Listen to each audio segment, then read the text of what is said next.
Bismillahirrahmanirrahim. Assalamualaikum warahmatullahi wabarakatuh. Sahabat berbagi kisah rahimakumullah. Di kesempatan kali ini saya akan berbagi kisah tentang salam iblis buat Rasulullah SAW.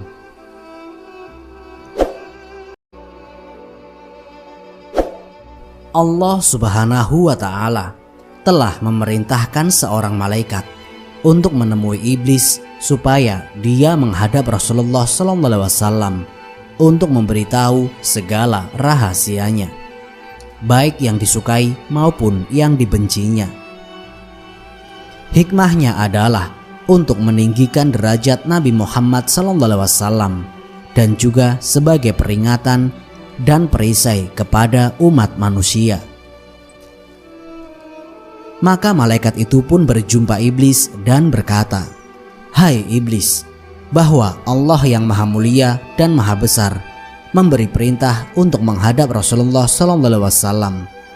Hendaklah engkau buka segala rahasiamu, dan apapun yang ditanya Rasulullah harus engkau jawab dengan sebenar-benarnya. Jika engkau berdusta walau satu kata pun, niscaya akan terputus semua anggota badanmu, uratmu, serta disiksa dengan siksaan yang sangat keras." Mendengar ucapan malaikat yang dahsyat itu, iblis sangat ketakutan. Maka segeralah dia menghadap Rasulullah SAW dengan menyamar sebagai seorang tua yang buta sebelah matanya dan berjanggut putih 10 lembar, panjangnya seperti ekor sapi. Iblis pun memberi salam, sehingga 3 kali tidak juga dijawab oleh Rasulullah SAW. Maka sambut iblis alaihi laknat,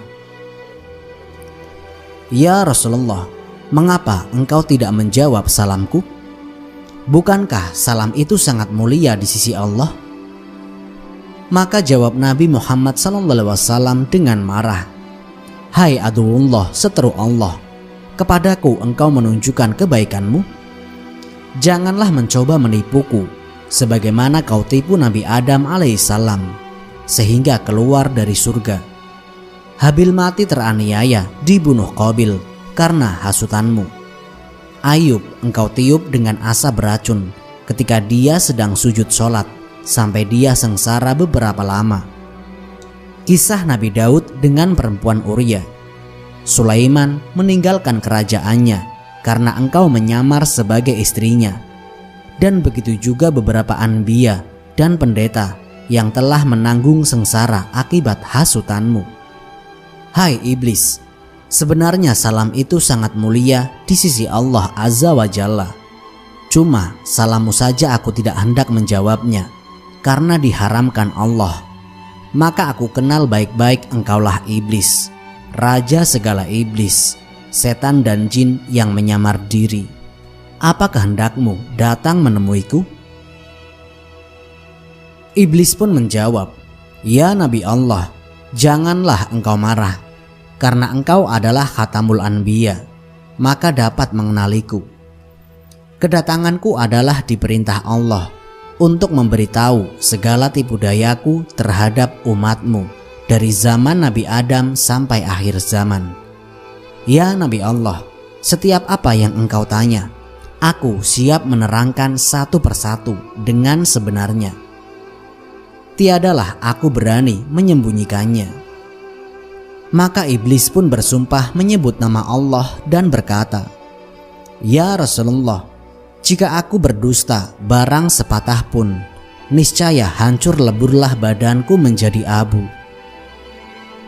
Bila mendengar sumpah iblis itu, Nabi Muhammad SAW pun tersenyum dan berkata dalam hatinya, "Inilah salah satu peluangku untuk menyiasati segala perbuatannya, agar didengar oleh sekalian sahabat yang ada di majelis ini dan menjadi perisai bagi seluruh umatku."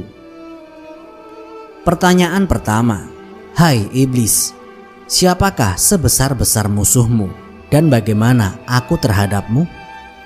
Jawab iblis, "Ya Nabi Allah, engkaulah musuhku yang paling besar di antara segala musuhku di muka bumi ini, Maka Nabi Muhammad SAW pun memandang muka iblis, dan iblis pun menggeletar karena ketakutan. Sambung iblis, "Ya Khatamul Anbiya, adapun aku dapat merubah diriku seperti sekalian manusia, binatang, dan lain-lain, hingga rupa dan suara pun tidak berbeda, kecuali dirimu saja yang tidak dapat aku tiru karena dicegah oleh Allah. Kiranya aku menyerupai dirimu, maka terbakarlah diriku menjadi abu. Aku cabut iktikat atau niat anak Adam supaya menjadi kafir, karena engkau berusaha memberi nasihat dan pengajaran agar mereka kuat untuk memeluk agama Islam. Begitu jugalah aku berusaha menarik mereka ke kafir, murtad, atau munafik. Aku akan menarik seluruh umat Islam dari jalan benar menuju jalan yang sesat supaya masuk ke dalam neraka dan kekal di dalamnya bersamaku." Pertanyaan kedua, "Hai iblis, bagaimana perbuatanmu kepada makhluk Allah?" Jawab sang iblis, "Adalah satu kemajuan bagi perempuan yang merenggangkan kedua pahanya kepada laki-laki yang bukan muhrimnya, setengahnya sampai mengeluarkan benih yang salah sifatnya. Aku goda semua manusia supaya meninggalkan sholat, terbuai dengan makan minum, berbuat durhaka, atau lalai dengan harta benda dari emas, perak, dan permata, rumahnya, tanahnya, ladangnya, agar hasilnya dibelanjakan ke jalan haram. Demikian juga ketika pesta yang bercampur antara pria dan perempuan. Di sana aku lepaskan sebesar-besar godaan untuk hilang peraturan dan minum arak. Bila terminum arak itu, maka hilanglah akal, pikiran, dan malunya. Lalu aku ulurkan tali cinta dan terbukalah beberapa pintu maksiat yang besar. Datang perasaan hasad dengki sampai ke pekerjaan zina. Bila terjadi kasih antara mereka, terpaksalah mereka mencari uang hingga menjadi penipu, peminjam, dan pencuri. Bila mereka teringat akan salah mereka, lalu ingin bertobat atau berbuat amal ibadah, aku akan rayu mereka agar mereka menangguhkannya. Bertambah keras aku goda agar menambahkan maksiat dan mengambil istri orang. Kapan kena goda hatinya, datanglah rasa ria, takabur, megah, sombong, dan melengahkan amalnya. Kapan pada lidahnya, mereka akan gemar berdusta, mencela, dan mengumpat. Demikianlah aku goda mereka setiap saat. Pertanyaan ketiga, "Hai iblis, mengapa engkau bersusah payah melakukan pekerjaan yang tidak bermanfaat, bahkan menambahkan laknat yang besar dan siksa yang besar di neraka yang paling bawah? Hai yang dikutuk Allah, siapa yang menjadikanmu? Siapa yang melanjutkan usiamu? Siapa yang menjelaskan matamu? Siapa yang memberi pendengaranmu? Siapa yang memberi kekuatan anggota badanmu?" Lalu iblis pun menjawab, "Semuanya itu adalah anugerah dari Allah yang maha besar juga. Tetapi hawa nafsu dan takabur membuatku menjadi jahat sebesar-besarnya. Engkau lebih tahu bahwa diriku telah beribu-ribu tahun menjadi ketua seluruh malaikat, dan pangkatku telah dinaikkan dari satu langit ke satu langit yang tinggi. Kemudian aku tinggal di dunia ini beribadah bersama sekalian malaikat beberapa waktu lamanya.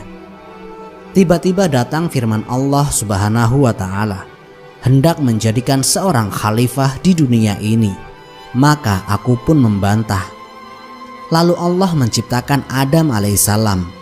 Lalu dititahkan seluruh malaikat memberi hormat kepada pria itu, kecuali aku yang ingkar. Oleh karena itu Allah murka kepadaku, dan wajahku yang tampan rupawan dan bercahaya itu berubah menjadi keji dan kelam. Aku merasa sakit hati. Kemudian Allah menjadikan Adam raja di surga, dan dikaruniakan seorang permaisuri, Siti Hawa, yang memerintah seluruh bidadari. Aku bertambah dengki dan dendam kepada mereka. Akhirnya aku berhasil menipu mereka melalui Siti Hawa yang menyuruh Adam memakan buah khuldi. Lalu keduanya diusir dari surga ke dunia. Keduanya berpisah beberapa tahun dan kemudian dipertemukan Allah di padang Arafah sampai mereka mendapatkan beberapa orang anak.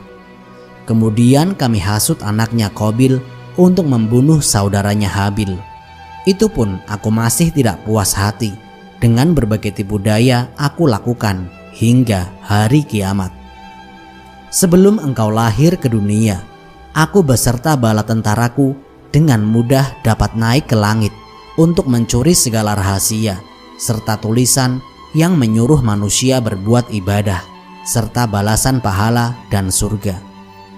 Kemudian aku turun ke dunia dan memberitahu manusia yang lain pada apa yang sebenarnya aku dapatkan dengan berbagai tipu daya hingga tersesat dengan berbagai kitab bid'ah dan carut marut. Tetapi ketika kamu lahir ke dunia ini, maka aku tidak diizinkan oleh Allah untuk naik ke langit dan mencuri rahasia, karena banyak malaikat yang menjaga di setiap lapisan pintu langit. Jika aku bersikeras juga ingin naik, maka malaikat akan melontarkan panah api yang menyala. Sudah banyak bala tentaraku yang terkena lontaran malaikat itu, dan semuanya terbakar menjadi abu. Maka besarlah kesusahanku dan bala tentaraku untuk menjalankan tugas menghasut. Pertanyaan keempat. Hai iblis, apakah yang pertama engkau tipu dari manusia? Jawab sang iblis, pertama sekali aku palingkan iktikat atau niatnya. Imannya kepada kafir juga ada dari segi perbuatan, kata, perilaku, dan hatinya. Jika tidak berhasil juga, aku akan tarik dengan cara mengurangi pahala. Lama-kelamaan mereka akan terjerumus mengikuti kemauan jalanku. Pertanyaan kelima. Hai iblis, jika umatku sholat karena Allah, bagaimana keadaanmu? Jawab sang iblis, sebesar-besarnya kesusahanku, gemetarlah badanku dan lemah tulang sendiku. Maka aku kerahkan berpuluh-puluh iblis datang menggoda seorang manusia pada setiap anggota badannya. Setengah-tengahnya datang dari setiap anggota badannya supaya malas sholat, was-was, lupa bilangan rokaatnya, khawatir pada pekerjaan dunia yang ditinggalkannya, lalu ingin cepat habis sholatnya, hilang khusyuknya, matanya selalu menjeling ke kiri kanan, telinganya senantiasa mendengar orang berbicara dan suara bunyi yang lain. Setengah iblis duduk di belakang badan orang yang sholat itu agar dia tidak kuasa sujud berlama-lama, penat atau duduk tahiyat, dan dalam hatinya senantiasa ingin cepat habis sholatnya. Itu semua menyebabkan kurangnya pahala. Jika para iblis itu tidak dapat menggoda manusia itu, maka aku sendiri akan menghukum mereka dengan seberat-berat hukuman. Pertanyaan keenam. Jika umatku membaca Al-Quran karena Allah, bagaimana perasaanmu? Jawab sang iblis, jika mereka membaca Al-Quran karena Allah, maka rasa terbakarlah tubuhku, putus-putus segala uratku, lalu aku lari daripadanya. Pertanyaan ketujuh. Jika umatku mengerjakan haji karena Allah, bagaimana perasaanmu? Jawab iblis, binasalah diriku, gugurlah daging dan tulangku, karena mereka telah mencukupkan rukun Islamnya. Pertanyaan ke-8. Jika umatku berpuasa karena Allah, bagaimana keadaanmu? Jawab sang iblis, ya Rasulullah, inilah bencana yang paling besar bahayanya kepadaku. Bila masuk awal bulan Ramadan, maka memancarlah cahaya arsy dan kursi, bahkan seluruh malaikat menyambut dengan sukacita. Bagi orang yang berpuasa, Allah akan mengampuni segala dosa yang lalu dan digantikan dengan pahala yang sangat besar, dan tidak dicatat dosanya selama dia berpuasa. Yang menghancurkan hatiku adalah segala isi langit dan bumi, yakni malaikat, bulan, bintang, burung, dan ikan-ikan. Semuanya siang malam mendoakan ampunan untuk orang yang berpuasa. Satu lagi kemuliaan yang berpuasa adalah dimerdekakan pada setiap waktu dari siksa neraka. Bahkan semua pintu neraka ditutup sementara, semua pintu surga dibuka seluas-luasnya, serta dihembuskan angin dari bawah arsy yang bernama angin Syirah yang sangat lembut ke dalam surga. Pada hari umatmu mulai puasa, dengan perintah Allah datanglah sekalian malaikat dengan garangnya menangkapku dan tentaraku, jin, setan, dan ifrit, lalu dipasung kaki dan tangan dengan besi panas, dan dirantai dan dimasukkan ke bawah bumi yang sangat dalam. Di sana pula beberapa azab yang lain telah menunggu kami. Setelah habis umatmu berpuasa, barulah aku dilepaskan dengan perintah agar tidak mengganggu umatmu. Umatmu sendiri telah merasa ketenangan berpuasa, sebagaimana mereka bekerja dan bersahur seorang diri di tengah malam tanpa rasa takut dibandingkan bulan biasa. Pertanyaan ke-9. Hai iblis, bagaimana seluruh sahabatku menurutmu? Jawab sang iblis, seluruh sahabatmu juga adalah sebesar-besar seteruku. Tidak ada upayaku melawannya, dan tidak satu tipu daya yang dapat masuk ke mereka. Karena engkau sendiri telah berkata, seluruh sahabatku adalah seperti bintang di langit. Jika kamu mengikuti mereka, maka kamu akan mendapat petunjuk. Abu Bakar Asy-Syiddiq sebelum bersamamu, aku tidak dapat mendekatinya, apalagi setelah berdampingan denganmu. Dia begitu percaya padamu sampai dia menjadi Wasyirul Azam. Bahkan engkau sendiri telah mengatakan, jika ditimbang seluruh isi dunia ini dengan amal kebajikan Abu Bakar, maka akan lebih berat amal kebajikan Abu Bakar. Bahkan dia telah menjadi mertuamu karena engkau menikah dengan anaknya, Sayyidatina Aisyah, yang juga banyak menghafal hadis-hadismu. Umar Al-Khattab pula tidaklah berani aku pandang wajahnya, karena dia sangat keras menjalankan hukum syariat Islam dengan seksama. Jika aku pandang wajahnya, maka gemetarlah segala tulang sendiku karena sangat takut. Hal ini karena imannya sangat kuat. Apalagi engkau telah mengatakan, jikalau adanya nabi sesudah aku, maka Umar bisa menggantikan aku. Karena dia adalah orang harapanmu, serta pandai membedakan antara kafir dan Islam hingga digelari Al-Faruq. Sayyidina Utsman Al-Affan lagi, aku tidak bisa bertemu karena lidahnya senantiasa bergerak membaca Al-Quran. Dia penghulu orang sabar, penghulu orang mati syahid, dan menjadi menantumu sebanyak 2 kali. Karena taatnya, banyak malaikat datang melewat dan memberi hormat kepadanya, karena malaikat itu sangat malu kepadanya, hingga engkau mengatakan, barang siapa menulis Bismillahirrahmanirrahim pada kitab atau kertas-kertas dengan tinta merah, niscaya mendapat pahala seperti pahala Utsman mati syahid.